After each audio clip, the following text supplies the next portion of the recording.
जी। उन्होंने बहुत बड़े वादे भी किए थे कि वो एंटी कांग्रेस होने वाले हैं, वो सोनिया गांधी के साथ कभी भी राजनीतिक गठजोड़ नहीं करेंगे, वो पॉलिटिकल पार्टी नहीं बनाएंगे, उन्हें सत्ता की भूख नहीं है। 2020 के बाद उन्होंने जो भी वादे किए थे, वो सारे वादे तोड़े। तो आपने देखा इस बार वो हार गए प्रवेश वर्मा से। शायद ये अंत है केजरीवाल का। जय हिंद, नमस्कार। मैं अंबर जैदी। स्वागत है आप सबका एक बार फिर से हमारे आज के कार्यक्रम में और बात करने वाले हैं प्रेसिडेंट ट्रंप के कई सारे ऐसे बड़े फैसले जिनकी वजह से ग्लोबली काफी हमें कुछ का बदलाव देखने के लिए मिल रहे हैं। जियोपॉलिटिकल शिफ्ट जिसको हम कहते हैं और जिसके अनुमान पहले से ही लगाए जा रहे थे कि प्रेसिडेंट ट्रंप आएंगे तो बड़े बड़े बदलाव लेकर आएंगे। यूएस एड बंद की प्रेसिडेंट ट्रंप ने, और जिसमें भारत में भी जो यूएसएड दी जाती थी, जो भारत में रिजीम चेंज ऑपरेशंस के लिए उसका इस्तेमाल किया जाता रहा है, और वो सारे नाम हमारे सामने भी उजागर हो गए हैं जिसपे चर्चा होते हुए आप सबने देखी है पिछले हफ्ते। और दिल्ली में केजरीवाल सरकार जा चुकी है, उनको बड़ी करारी हार मिली है और उसमें ये भी पता लगा है कि उनको भी यूएसएड से सपोर्ट मिलता था।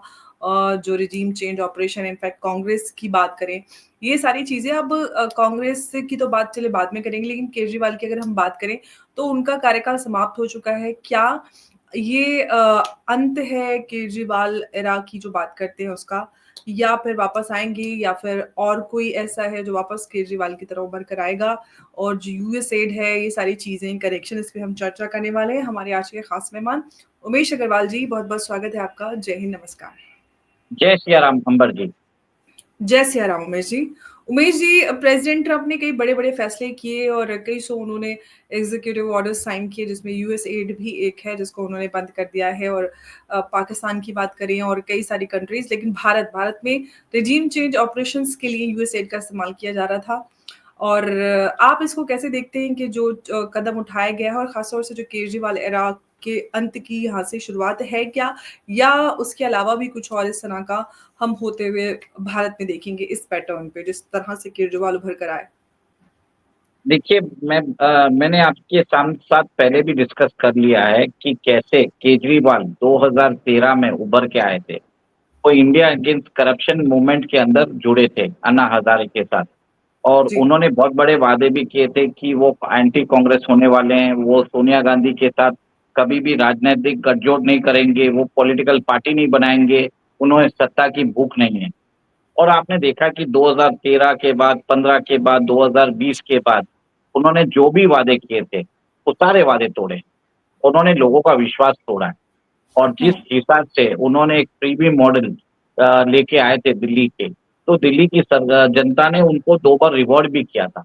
बट उसके कारण जो इंफ्रास्ट्रक्चर डेवलपमेंट नहीं हुआ, दिल्ली जिस हिसाब से एक टॉक्सिक सिटी बन गई थी, जिसमें स्वच्छ हवा और स्वच्छ पानी देखने को नहीं मिलता था।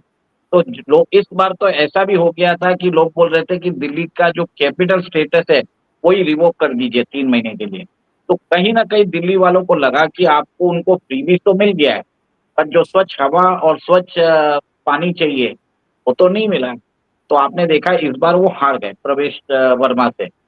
और एक तरह से लोगों ने कयास लगाने चालू हो गए कि शायद ये अंत है केजरीवाल का, और ऐसा है कि बीजेपी का डोमिनेंस बढ़ जाएगा। बट आप देखिए कि सबसे पहले सोचिए केजरीवाल उभरा क्यों? क्योंकि कांग्रेस वीकेंड हो गई है। तो मतलब कहीं न कहीं इस देश में एक तरह से ऑपोज़िशन है। मतलब कोई भी पार्टी को वो संपूर्ण पावर नहीं देती है यहाँ की इलेक्टोरेट। इवन आप देख लीजिए दिल्ली के इलेक्शंस में जभी भी विधानसभा का इलेक्शन होता था, आपको कंप्लीट मेजॉरिटी मिलती थी और वही वोटर बीजेपी को देता था इन द नेशनल लेवल। पर अब उनको समझ में आ गया कि ये विरोधाभास सरकार नहीं चल सकती, डबल इंजन सरकार की ज़रूरत है। और इस बार हमने एक तरह से जैसे हमने एक्सपेक्ट किया था, केजरीवाल की आप पार्टी हार चुकी है और आप सब लोग ये सोच रहे हैं कि चलो केजरीवाल का अंत हो गया, अब देश में खुशहाली होगी। अब वापस ऐसा कुछ होगा नहीं। हमको ये भी मालूम है कि Kejriwal was constantly supporting the Khalistanis और ये खालिस्तानी को सपोर्ट कर रहे थे आईएसआई। तो एक तरह से he was a part of the larger network. Even आप देख लीजिए when Kejriwal was arrested during may, Germany के अंदर वहाँ की पार्लियामेंट में लोगों ने आवाज़ उठाई कि भारत के अंदर डेमोक्रेसी को क्रश कर रहे हैं। ठीक है? तो एक तरह से बाहर की ताकतें केजरीवाल को सपोर्ट कर रही है, जो ऑब्वियसली डीप स्टेट की बात कर रहे हैं। चलिए केजरीवाल अब खत्म हो चुके हैं, एक तरह से अभी तो एमएलए भी नहीं रहे हैं। तो हम लोगों के बीच में एक राहत की सांस ले रहे होंगे। बट ऐसा है क्या कि सिर्फ केजरीवाल के साथ केजरीवाल खत्म हो गया, केजरीवाल की सोच? मुझे नहीं लगता। और आगे जाके अब इलेक्शंस कब कहाँ होने वाले हैं वो देखिए। पहले हो रहे हैं बिहार में, बिहार में शायद अक्टूबर और नवंबर में इलेक्शंस होने वाले हैं। और उसके बाद नेक्स्ट ईयर मई 2026 में तमिलनाडु में होने वाले हैं, ठीक है? और आप ये देख लीजिए सडनली स्पॉटलाइट आ रही है प्रशांत किशोर पे। न्यूज़ क्योंकि प्रशांत किशोर एक तरह से आप देखिए वो इंस्ट्रूमेंटल थे, उनके एक जो आइडियाज़ थे, जिसके कारण मोदी जी जीते थे 2014 में, ठीक है? He was one of the factor जिस हिसाब से चाय पे चर्चा और होलोग्राम्स उन्होंने नई तरीके से कैंपेनिंग की थी, it caught the imagination of everyone, ठीक है? नया नॉवेल्टी था। और जब उसके बाद आपने देखा he became a political strategist. उन्होंने कांग्रेस के लिए भी कांग्रेस के लिए भी कैंपेन मैनेजमेंट किया है। फिर बाद में तमिलनाडु में डीएमके के लिए किया है, बंगाल में ममता बनर्जी के लिए किया है, जगन रेड्डी के लिए किया है। तो कहीं न कहीं मुझे लगता है कि इनके ऊपर अभी मीडिया स्पॉटलाइट आ रहा है और हमारा मीडिया जो मेन स्ट्रीम मीडिया है वो बिका हुआ है। चाहे कोई भी हो, ये लोग स्पॉटलाइट उसको दे रहे हैं, अननेसेसरी स्पॉटलाइट। क्योंकि ज़रूरी नहीं है, ठीक है, बहुत सारी पॉलिटिकल पार्टीज़ बनती है, पर सडनली स्पॉटलाइट उसके ऊपर क्यों दे रहे हैं? आपको ये अभी समझ में आ रहा होगा कि बिहार के इलेक्शन में सबसे बड़ी पार्टी आज लालू की पार्टी है, ठीक है? सेकंड नंबर पे बीजेपी आती है, थर्ड नंबर पे नीतीश कुमार की पार्टी आती है। फिर बाद में ये जो बोलते हैं, इधर नीतीश जाते हैं, उधर वो सरकार बना लेते हैं। चलिए पलटू-पलटू राम हो रहा था, बट आपको समझना पड़ेगा कि 15 या 20 साल से बिहार के अंदर एक स्टैटिक डेवलपमेंट हुआ है। लॉ एंड ऑर्डर ज़रूर इम्प्रूव हुआ है, क्योंकि मुझे याद है कि 1990 और 2000 के अंदर लोग बिहार जाना नहीं चाहते थे। एटलीस्ट बिहार में अभी लॉ एंड ऑर्डर है। और ब्रीच समय पे जभी भी तेजस्वी यादव जब सपोर्ट करते हैं, वहाँ पे कानून की स्थिति खराब ही हुई है। पर जभी भी बीजेपी साथ में रहती है, कानून की स्थिति सुधर जाती है। वहाँ पे नहीं हुआ है इंफ्रास्ट्रक्चर डेवलपमेंट। आज भी बिहार के लोग वो बाहर जाके काम करते हैं। लोग वहाँ पे आज भी इन्वेस्ट करना नहीं चाहते और एक तरह से देश के अंदर जो ब्लू कॉलर जॉब्स है, बिहार के लोग ही प्रोवाइड करते हैं क्योंकि वो मेहनती होते हैं और सबको मालूम है। और प्रशांत किशोर ने पिछले 2 साल पहले उन्होंने अपनी पार्टी लॉन्च की जन सुराज। उन्होंने भी केजरीवाल के जैसे बोला था कि हम कुछ भी नहीं करेंगे, I will speak for the voice of Bihar, मैं बिहार के लिए हूँ। उन्होंने पद यात्रा भी की है। मानना पड़ेगा कि ये आदमी के पास डेटा बहुत है। इन्होंने सारे गाँव में विज़िट करके सारा डेटा इनके पास है कि उस गाँव में क्या एलोकेशन हुआ है, क्या डेवलपमेंट हुआ है, क्या स्टेज ऑफ डेवलपमेंट लोकलाइज़्ड वर्ज़न पे कर दिया है। तो एक तरह से प्रॉमिसिंग तो लग रहे हैं। बट अब आप रिसेंटली जो अभी चुनाव हुए हैं फ़रवरी में, कुछ दिन पहले, उनकी पार्टी को 10% वोट शायद मिला था, ठीक है? उनको समझ में आ गया था इस पार्टी में उन्होंने अपना बहुत सारे पैसे लगा दिए थे। अब उन्होंने ये भी बोला था कि मैं कभी कैंपेन स्ट्रैटेजी करूँगा नहीं। बट अब आपने देखा है कि कैसे कुछ दिन पहले इसी मंडे को वो तमिलनाडु गए थे, वहाँ पे जाके वो जोसेफ विजय से मिले। जोसेफ विजय की बात मैं बाद में बताऊँगा, पर मैं यहाँ पे प्रशांत किशोर की बात इसके लिए बोल रहा हूँ कि इन्होंने अपने प्रॉमिसेस तोड़ते जा रहे हैं, अरविंद केजरीवाल के जैसे। बातें बहुत बड़ी करते हैं कि जैसे अरविंद केजरीवाल भी जो अम्बेडकर है, सोशलिस्ट अपने आप को बताते हैं, ताकि वो अपील कर सकें। तो उसी हिसाब से पावर ग्रैबिंग का उन्होंने सोचा था करने का। और आप ये भी देखिए वो भी क्रिटिसाइज़ करते हैं राहुल गांधी को, वो क्रिटिसाइज़ करते हैं बीजेपी को, वो क्रिटिसाइज़ करते हैं सारी राजनीतिक पार्टीज़ को। सब ऑप्टिक्स के लिए अच्छा है।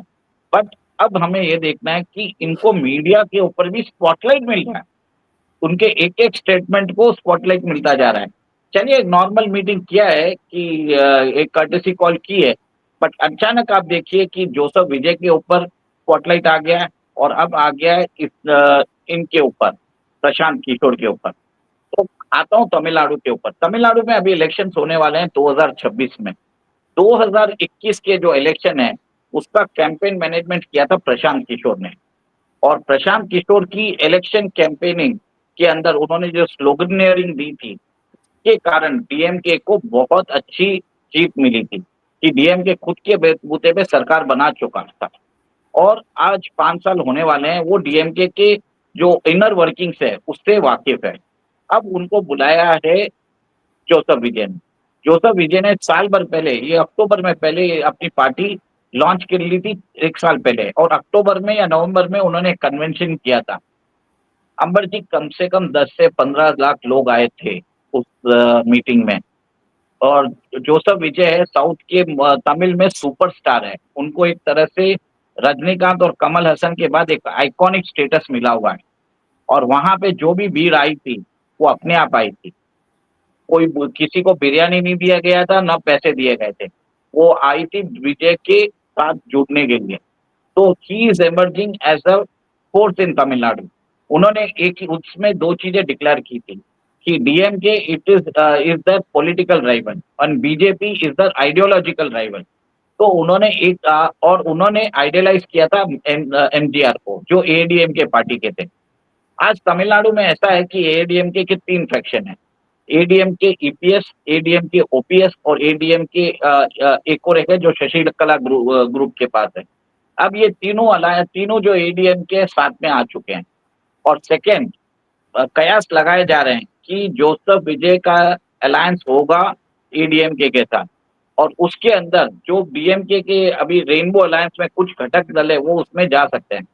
तमिलनाडु में ऐसा होता है कि जब बीजेपी और एडीएमके का जब अलायंस होता था, तब बीजेपी के वोट्स एडीएमके को ट्रांसफर होते थे, पर एडीएमके के वोट्स कभी भी बीजेपी को ट्रांसफर नहीं होते थे। इससे बीजेपी को नुकसान ही हुआ है। और लास्ट इलेक्शन में आपने देखा 2024 लोकसभा इलेक्शन में बीजेपी का जो वोट शेयर 3% या 4% था, वो 11 से 12% हो गया। तो मेरे हिसाब से कोई अलायंस होने वाला नहीं है बीजेपी का 2026 असेंबली इलेक्शन के लिए। ठीक है।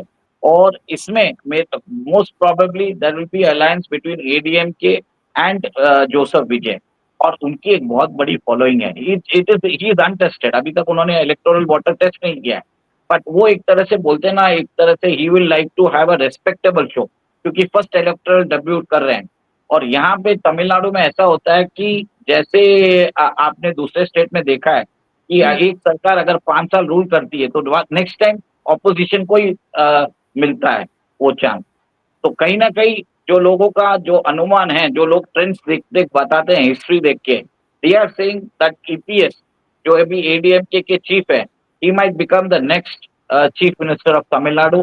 और most probably Joseph Vijay might become the deputy CM. ये अभी मेरा अनुमान है, क्योंकि Joseph Vijay has never criticised ADMK. ठीक है, उन्होंने ड्राइवल दोनों डीएमके और बीजेपी को बोला है, बरोबर स्ट्रेटेजिकली पोजीशन किया। अब प्रशांत किशोर का क्या चीज है, तो प्रशांत किशोर ने अपना प्रॉमिस तोड़ दिया कि वापस वो कैंपेनिंग के लिए आ गए, कैंपेन मैनेजमेंट के लिए। वो चेन्नई में 2 दिन थे, और उस समय उन्होंने विजय की जो टीम थी उनसे 2 दिन तक लगातार बातें की, कैसे कैंपेन किया जाएगा। और कयास ये लगाए जाते हैं कि वो इनके मेंटरिंग करेंगे। आपको याद है कि अभी अक्टूबर में इलेक्शन होने वाले हैं, बिहार में उनको पैसे भी जरूरत पड़ेंगे। तो कहीं ना कहीं पार्टी के लिए पैसा उठाने के लिए उन्होंने वापस ये पुराना काम चालू कर दिया, क्योंकि अल्टीमेटली फंडिंग तो करनी पड़ेगी। और उन्होंने तो ओपनली बोल दिया है कि सरकार में बीजेपी है, अगर मेरे पास उल्टी सीधी फंडिंग आएगी तो आप देख लीजिए। सेकंड, जैसे आपने बताया कि यूएस एड बंद हो गई है, तो बाहर से पैसे नहीं आ रहे, तो आप भी समझ लीजिए कि कहीं ना कहीं से तो पैसे उगाना पड़ेगा ना, पार्टी को चलानी है, क्योंकि आपने बहुत सारे डिक्लेरेशन कर दिए। तो एक तरह से ये मुखौटा है, ये दोनों जो उभर के आ रहे हैं। और आपने ये भी देखा है कि जो तमिलनाडु में जोसेफ विजय हैं, वो सेंट्रल गवर्नमेंट की सारी पॉलिसीज के अगेंस्ट है।